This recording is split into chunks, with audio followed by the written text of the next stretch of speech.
Well, hello my friends, JW here, and welcome to another brand new episode of Dunswell Zoo. I apologise, it's been so long. It's been a while for me as well. I haven't logged into Dunswell Zoo for about a month. This is the first time in about a month that I've logged in. I've played Dunswell Zoo in Planet Zoo. I really haven't had much time to play Planet Zoo, to be honest. I've just been recording Eastlake as and when I can. But it's time to return to Dunswell Zoo because we're building for two species this time. Two completely separate habitats as well. And we're going to be building for the Himalayan Monal and the Pallas's cat. So the first one is the Himalayan Monal, and that's going to be what you can see up on the right hand side there, that red box. Sort of opposite the red pandas, that's the Himalayan Monal. And then the Pallas's cat will be further back. So I just thought I'd show you how the area is sort of coming together at the moment. So you would ascend the very large ramp, and you get to the top here, and it opens up into this nice little natural area, we'll just call it for now. Your view is blocked to the right hand side, and I might put like a little fence here just because behind these bushes it's like a sheer drop. And then to the left hand side you've got like a little cart, and you would be able to see the monorail sort of briefly as it ascends into the Himalayan area. And you can also see the Expedition Ecuador building just there. Can't see any animals in there from this view though, so that's good. So you then ascend this natural path. Just need some tweaking here and there. And then you get to this view, which is going to be quite interesting when it becomes a thing. So you've got the Indo-Gangetic Plains sort of down here and stretches around the corner out of view. And I'm potentially thinking about putting the gaur as the first animal in there. But then you've got this on the right hand side here. And then we continue along the path. I'll just speed up a little bit. And then you get to your next sort of viewpoint where you can look back upon where you've come from. You've also got the monorail station in there and the monorail. And then you sort of level with the rest of the viewing points now, which is really something that I was sort of driving for. And again, I've just sort of left this open for now. Guests can't technically walk on here, but in terms of realism, you wouldn't want them getting this close to the monorail, especially when there's like a valley down there. So we'll see what happens with that. But then we get to last times, which was the wonderful red panda. So we can actually see the red panda. They're just eating at the moment. So let's have a look. This is our male, Changming. And we've got our female, Ying. And she's hungry, so she's on her way down here to feed. Which makes for a great viewing opportunity for us. So essentially, jumping red panda. What we're doing this episode is the Himalayan Monal, which is this here, which might look quite big, but we've got some staff buildings to fit in here, and probably two Himalayan Monal enclosures, and it might not necessarily take up the full footprint, because obviously I've taken it right to the edge here, but then there's this slope, so it might not be the case that it's this full footprint, which is absolutely fine, because the Himalayan Monals, they are least concern, and they don't need that much room. Of course, got our second red panda habitat here, but there's no red pandas in this habitat as of yet. So that's going to be the first thing. I mean, if I just show you, this is the sort of space we're working with for the Himalayan Monal. And then the Pallas's cat, we're just going to whip round the corner. And the Pallas's cat is this one here. where Frank is sort of stood waiting at the end there. Frank 2.0.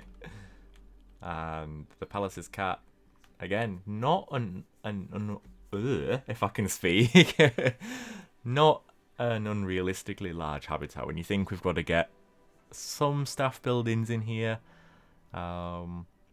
indoor, outdoor, and a separation paddock as well. So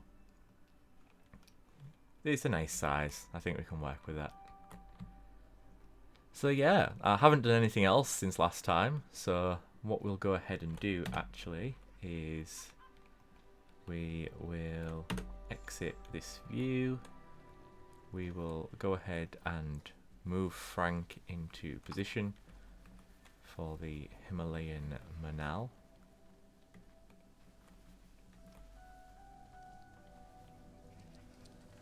Sort of pop him there for now,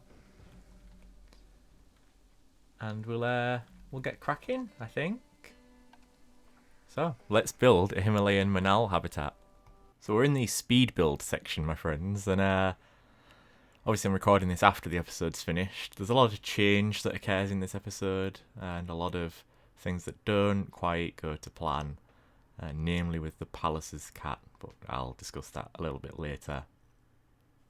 But essentially, this is the Himalayan Monal habitat. So we end up with two, we can call them aviaries, two aviaries for the Himalayan Monal, and two indoor sections to accompany that as well. Only the staff can access the indoor section, but the guests have the view of both outdoor Himalayan Monal aviaries. One more so than the other. One of them offers very good viewing opportunities, the other one a little bit more limited, but that's absolutely fine. I'm not too fussed about that really. So what can I tell you about the Himalayan Monal then, since that's what we're building for? So the Himalayan Monal is a pheasant that's native to the Himalayan forests and shrublands. It is the national bird of Nepal, where it's also known as the Danfi, and it's the state bird of Uttarakhand in India, where it's simply known as Monal, though there are other species of Monal. So we'll call it the Himalayan Monal, or Monal if you're so inclined. So the Himalayan Monal is a large pheasant, essentially. The adult male is multicoloured, while the female, as is often the case with female birds, unfortunately, is more subdued in colour, sort of browns and creams, that sort of thing going on. The males have a long metallic green crest, coppery feathers, and a prominent white rump that is most visible when the bird is in flight. The tail feathers of the male are rufous and become darker towards the tips, whereas the lower tail of a female, they're white with sort of black and red sort of speckled in. The female has a prominent white patch on her throat and a white strip on the tail, but in the first year of their life, the males actually resemble the females. The males are just larger and tend to have a little bit of sort of green speckled into them in the first year of their life.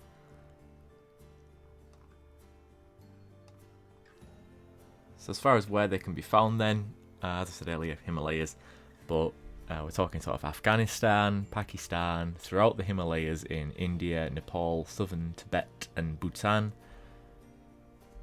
In Pakistan, these birds are most commonly found in the Khyber Pakhtunkhwa province. I have probably butchered that, but that's the best you're getting out of me. They've also been recorded in the Palace Valley, the Azad Kashmir, and the Kagan. They tend to live in sort of oak conifer forests with grassy slopes, cliffs, and alpine meadows. So that was something I kept in mind when building the habitat. But I would also be lying if I told you that this habitat wasn't inspired by other zoos that have Himalayan Monal, because it most definitely was. Some of them really great examples, others absolutely terrible examples, but there was sort of a couple that stuck out for me. So Chester Zoo's Himalayan Monal habitat, I really like that actually. It's really sort of nicely planted, decent size, good viewing opportunities. And then the other one that sort of really stood out for me was the Himalayan Monal habitat in Dieren Park, Amersfoort, which I think is in Germany. So the habitat used to be home to a lynx, but it is home to Himalayan Monals. People have said that it's not an aesthetically pleasing habitat and it's a bit outdated, but I really like it. I think it looks really, really cool for a sort of Himalayan Monal habitat. The reason why it stuck out for me is because although it's netted over the top, there's actually trees that they've sort of cut the netting to fit around these trees. So there's like tree trunks and it provides loads of shade and it just looks really cool. I'll put a picture up and see what you guys think. But I really like it. So I did put trees in this habitat and it turned out really well, I think anyway. So Himalayan Monals are social birds. They're often seen in pairs or small groups. We go for 2 pairs, 1 pair in each habitat. And in the winter, they usually congregate in large numbers and roost communally.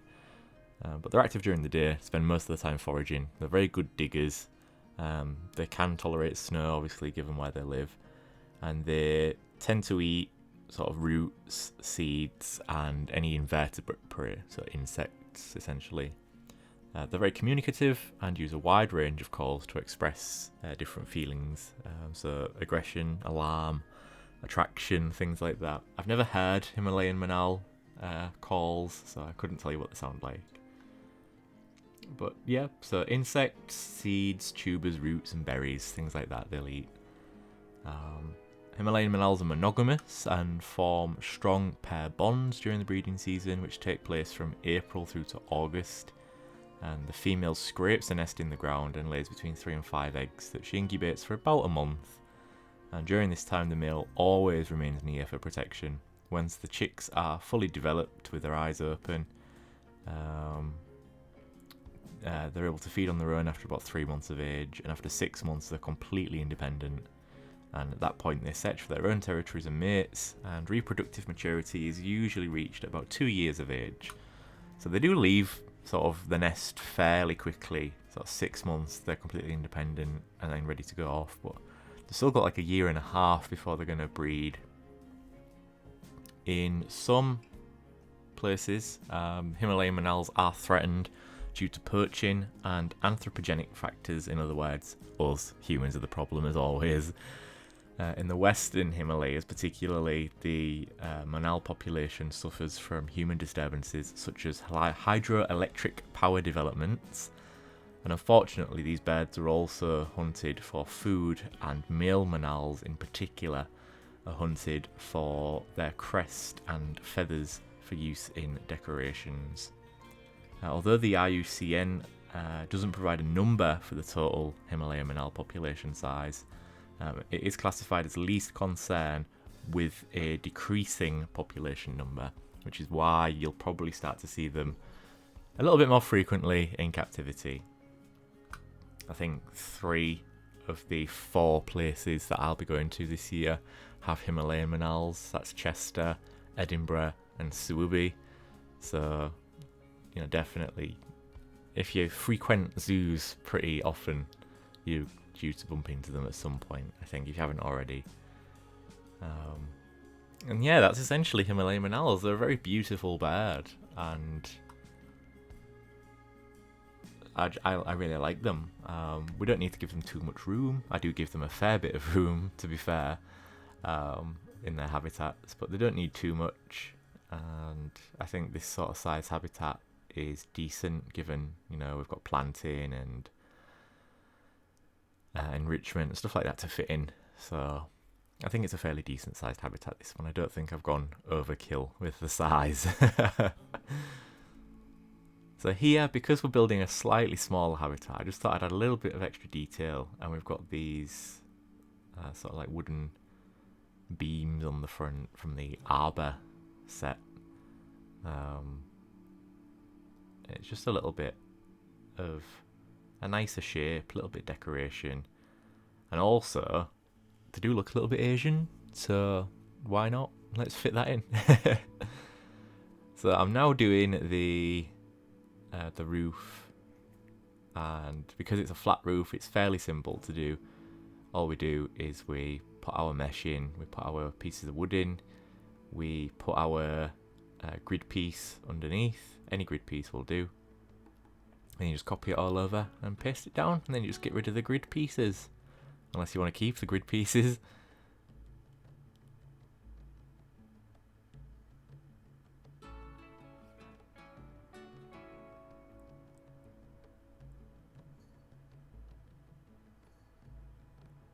There we go. It's really simple to do it that way. It's when you've got like slopes and funny angles when things get complicated. So it was a fairly simple habitat to build this. It was just the rest of the episode what sort of delayed things. So obviously it was meant to be building for the Palace's cat. I'll tell you what went wrong later on with that. And then sort of landscaping the surrounding area and just deciding how big we should make the Himalayan Heights area, given how much work there is still left to do in Dunswell Zoo. But yeah, it turned out alright in the end. I'm really sort of happy with how things turned out. And hopefully you guys are too. So there's a little bit of tweaking that goes on in terms of like the framing and stuff like that. And we do get rid of 2 pieces of mesh on one of the Monal habitats, just for some better sort of viewing opportunities. This door wasn't big enough for the Monal and the keeper to fit through, so I have to build something else. So don't get used to what you're seeing now, because there'll be something else taking its place.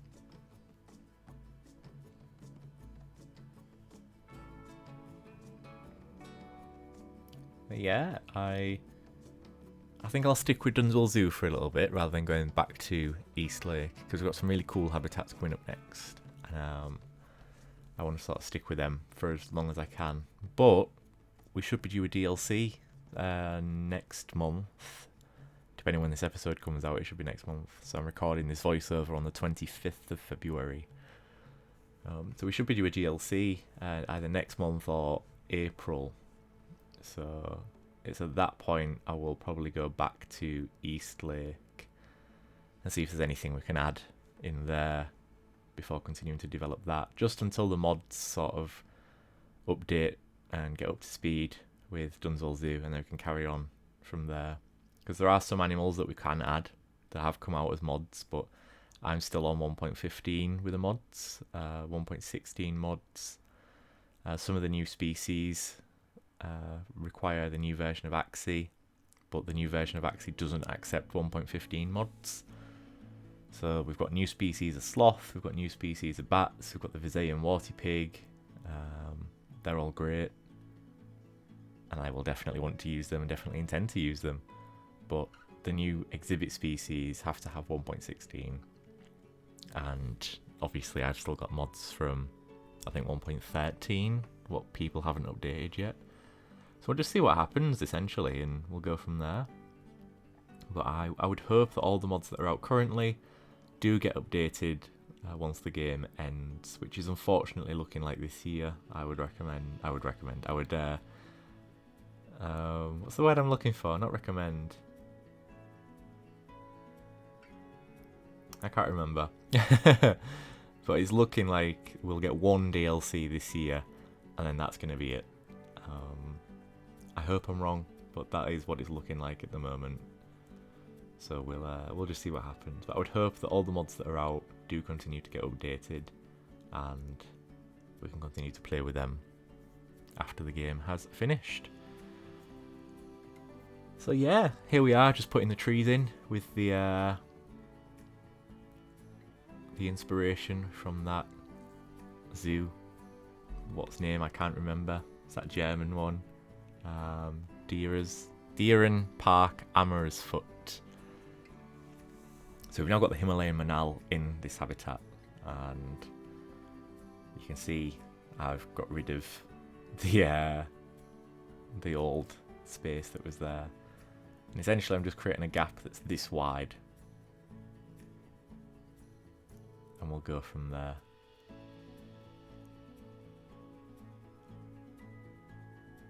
And that turns out to be alright. Actually, the Himalayan Monal and the keeper can fit through that gap. I was going to put a door on it, but I figured, you know, Himalayan Monals, they're used to sort of really cold temperatures and sort of inclement weather. So we'd just leave it open for now, I think. So I haven't bothered putting a door on this. Plus we're a bit sort of restricted for space.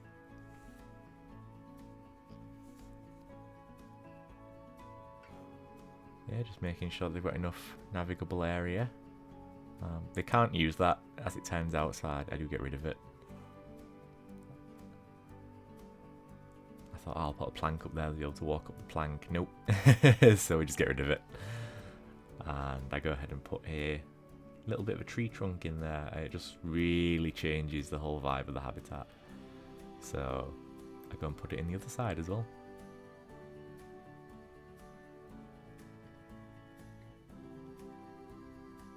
No, I'm really happy with how this habitat turned out. Now we're building the little staff building sort of thing. I don't really know what to describe it as. A little staff complex. And sort of move it in. And then I start framing it with the building materials.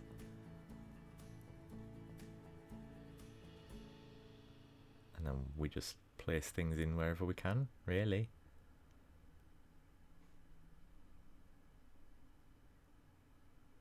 I think I'll go and put another staff room in there, I think.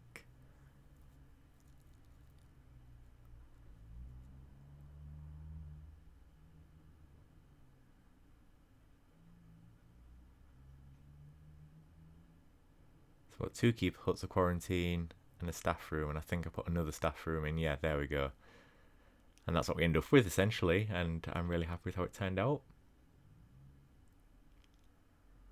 I do decorate it. I don't think I showed that on camera, though. Or I've recorded it, anyway. But yeah, it's just a nice, straightforward, out-of-the-way staff complex. It fits in with the theming of the area, but it's staff access only, so nothing to worry about there. And just putting the roof on it and stuff like that.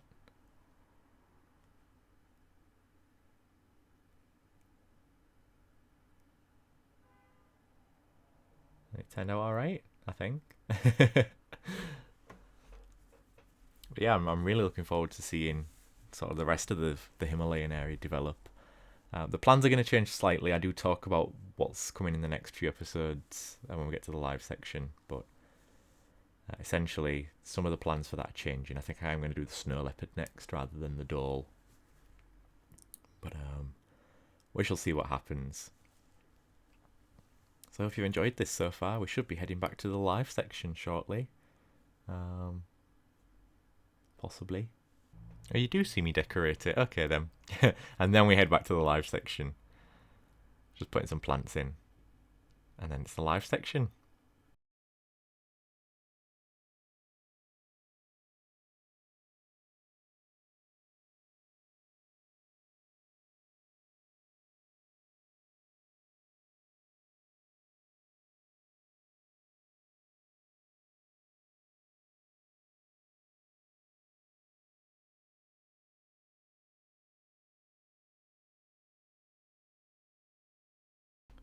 Well, hello my friends. So, we was meant to be doing the Pallas's cat in the same episode as the Himalayan Monal. But we don't have a Pallas's cat. So there is a mod for the Pallas's cat. I'll just show you, it doesn't come up. But it's not been updated since 1.10. And we're obviously like way beyond that now. So I'm not confident that it would, work, or that it might crash the game. So we're not going to move on to the Pallas's cat, actually. We're going to end this episode here for now. And in the next episode, we will move on to the dhole, which, if if we just bring this back up again.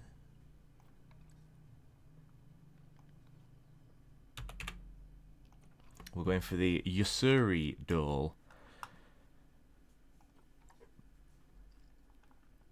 You know, it's Bhutan, Nepal, Mongolia, and we can have a fairly decently sized group. They do require a fair amount of room, but they are endangered, so I think getting them into the zoo is probably going to be a really good thing for bolstering their species. So we'll hit play and we'll just take a look.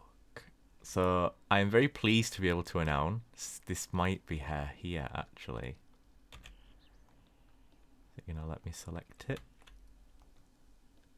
Nope, keeps going for the tree. That's the house. I want the panda. There we go. And that's the male.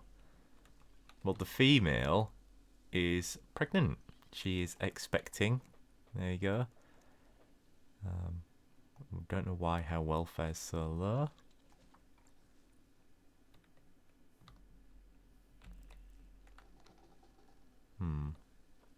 That's odd.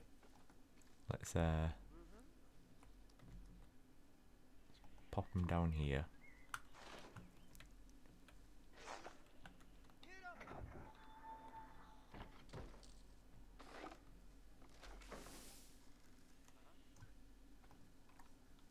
And now it's saying there isn't enough climbing. Well, there evidently is.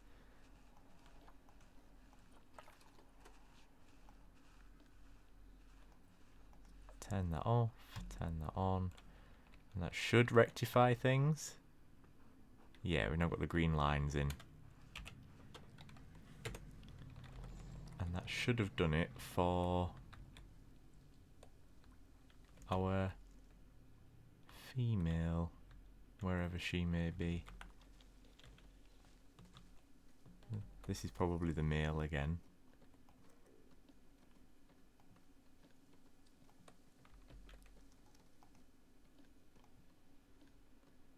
Oh, that's the female. So she's due next year. So we'll have some more red pandas on the way, which is amazing news. Let's just pop ourselves back in. And I will show you what we've got for the Himalayan Monal. So we've got some planting down here. I've decorated this building. Please keep quiet in this area. We've got the red pandas over on the... It would be your left if you're walking in this direction, and the Himalayan Monal on the right.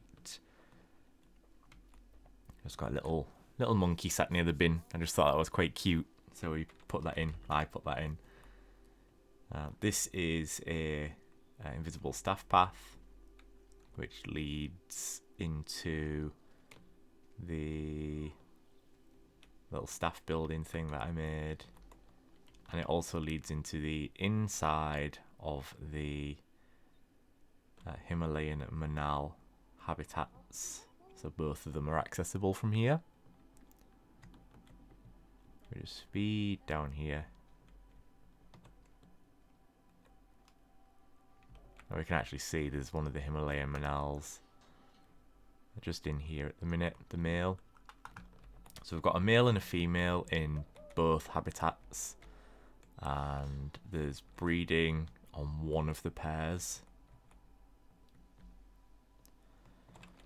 So you get plenty of viewing opportunities. So initially it was all mesh, but I decided to replace 2 of the mesh pieces with glass. It just, although there's a bit of glare with the sun and everything, it does provide a much better viewing experience than this sort of through the mesh. So we've got a male and a female in here somewhere. I've just seen some movement at the back there. Something ran this way.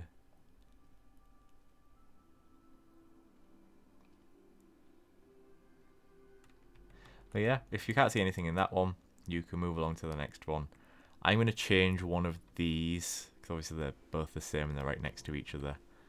So I'm going to change one so it looks slightly different, but they're both still going to be education boards. And then in this one, I've left it all mesh, and we can actually see the female there, stood on a rock, just sort of taking a peek out at the world. Hopefully not about to escape.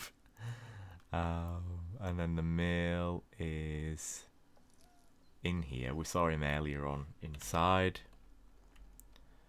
And I have just put this tree here just to provide a little bit of privacy, but also to sort of obscure the view so that you don't just see like straight through like you can in this bit. Just to sort of break up the viewing a little bit. Let's head off the path just a second and see if we can spot. So the female's in the foraging box. But yeah, there's a male and a female on either side. So in between then and now, I've also made some other changes. So we'll go to here. And I've extended the footprint for the snow leopard habitat, which is massive.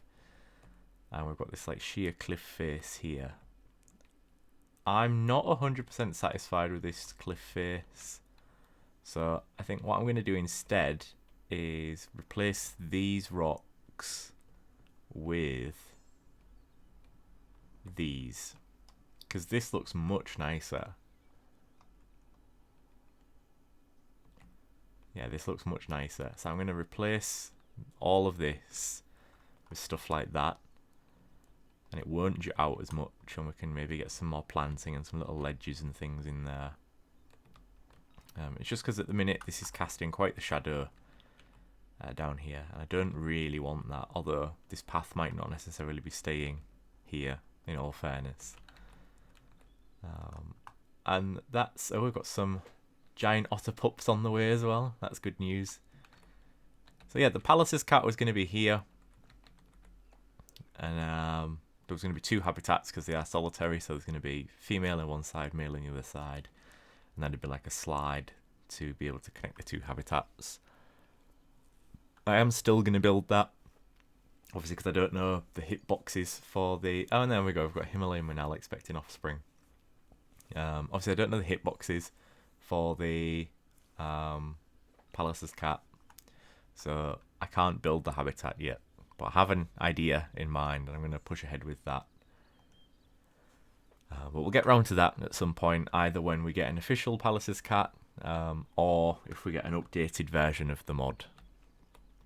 And then, of course, we move around to here, and we've got the Usuri Dole, which I'm sure I have spelled incorrectly because it's D-H-O-L-E, and I've put D-O-L-E.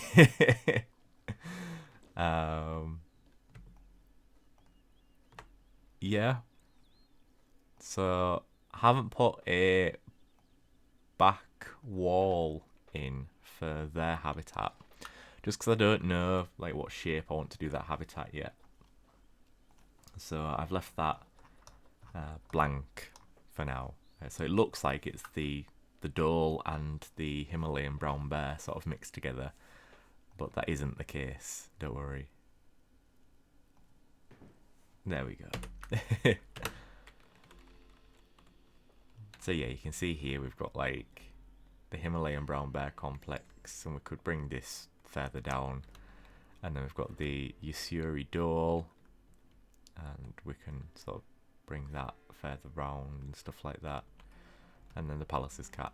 It might be that because the brown bears are going to need a fair bit of room, we end up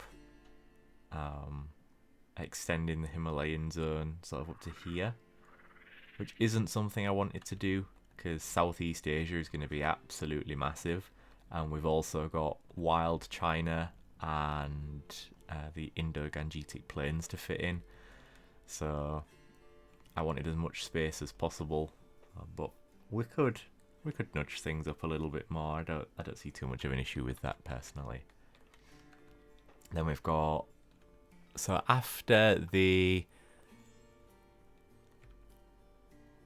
so we've got the dole next, which is going to be here somewhere. Then we've got the Himalayan... Then we've got the snow leopard, sorry, which is over here. Then we've got the Himalayan brown bear. And that's going to be the Himalayan area done, other than the Pallas's cat, but we're keeping that area sort of vacant. Then we move to the southern Barasingha and wild water buffalo, which is going to be sort of an entry habitat after the Goa here. So you'd have a little habitat on the left. Maybe Goa aren't suitable for this habitat, in all honesty. And then you would have like a big sort of wetland habitat here for your southern Barasingha and wild water buffalo. And then after that we move back to South America, and we've got the cod, which is this little habitat here, but I'm thinking we extend it a little bit further. And then at the same time as the cod, we've also got the huemel, which is a South American species of deer. They're going to be in this habitat next to the Andean bears. And then we've got the penguins of Patagonia, which is here. So we've got 2 species of penguin inside and 2 species of penguin outside. And that's how that's going to work.